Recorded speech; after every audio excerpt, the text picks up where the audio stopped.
क्यों गैर कानूनी है, ये मैंने इनको विस्तार से लिख के भेजा है। मैंने बताया है कि उनके समन कैसे गैर कानूनी है। तो बीजेपी का मकसद कोई पूछताछ करना थोड़ी है।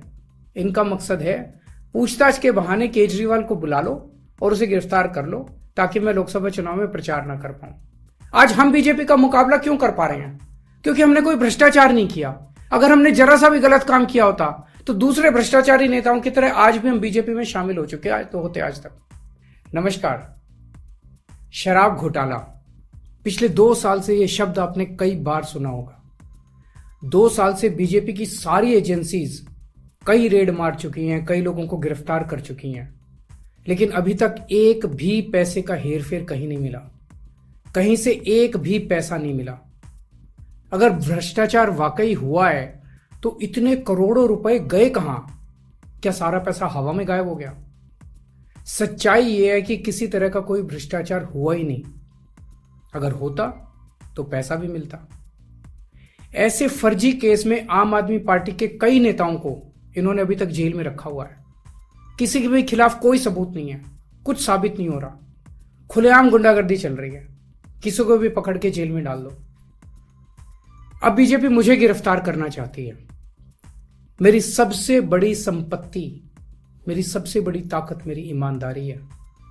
झूठे आरोप लगा के, फर्जी समन भेज के ये मुझे बदनाम करना चाहते हैं, मेरी ईमानदारी पे चोट करना चाहते हैं। इन्होंने मुझे समन भेजे हैं। मेरे वकीलों ने मुझे बताया कि ये समन गैर कानूनी है। क्यों गैर कानूनी है, ये मैंने इनको विस्तार से लिख के भेजा है। मैंने बताया है कि उनके समन कैसे गैर कानूनी है, लेकिन उन्होंने मेरी एक भी बात का जवाब नहीं दिया। इसका मतलब उनके पास मेरी बातों का जवाब नहीं है। इसका मतलब वे भी मानते हैं कि उनका नोटिस गैर कानूनी है। क्या मुझे एक गैर कानूनी समन का पालन करना चाहिए? अगर कानूनी रूप से सही समन आएगा तो मैं पूरा सहयोग करूंगा। बीजेपी का मकसद जांच करना तो है ही नहीं। इनका मकसद तो लोकसभा चुनाव में मुझे प्रचार करने से रोकना है। ठीक लोकसभा चुनाव के पहले इन्होंने मुझे समन भेजा है। क्यों? इस जांच को चलते 2 साल हो गए। अभी ठीक लोकसभा चुनाव के पहले मुझे क्यों बुलाया जा रहा है? पहले क्यों नहीं बुलाया? सीबीआई ने मेरे को 8 महीने पहले बुलाया था। मैं सीबीआई में गया था, उनके सारे जवाब भी दिए थे। लेकिन अब ये लोग ठीक लोकसभा चुनाव के 2 महीने पहले मुझे बुला रहे हैं। तो बीजेपी का मकसद कोई पूछताछ करना थोड़ी है। इनका मकसद है पूछताछ के बहाने केजरीवाल को बुला लो और उसे गिरफ्तार कर लो ताकि मैं लोकसभा चुनाव में प्रचार ना कर पाऊं। आज बीजेपी भ्रष्टाचारियों को नहीं पकड़ रही, बल्कि खुलेआम ईडी और सीबीआई का इस्तेमाल करके दूसरी पार्टियों के नेताओं को तोड़ के बीजेपी में शामिल करवाने का काम किया जा रहा है।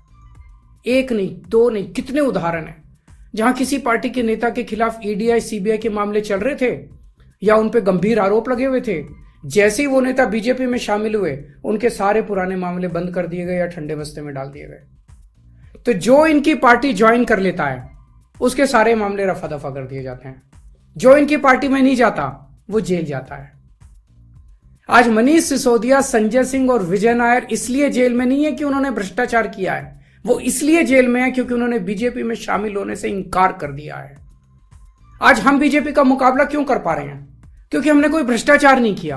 अगर हमने जरा सा भी गलत काम किया होता तो दूसरे भ्रष्टाचारी नेताओं की तरह आज भी हम बीजेपी में शामिल हो चुके आज तो होते आज तक।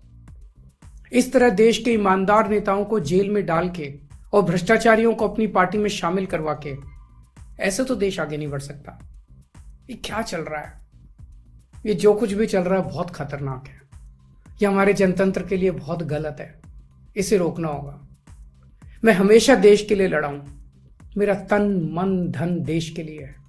मेरी एक एक सांस देश के लिए है। मेरी खून की एक एक बूंद देश के लिए है। मेरे शरीर का एक एक कतरा देश के लिए समर्पित है। हमें मिलकर देश को बचाना है। मैं पूरी जी जान से इनके खिलाफ लड़ रहा हूं। आपका साथ चाहिए।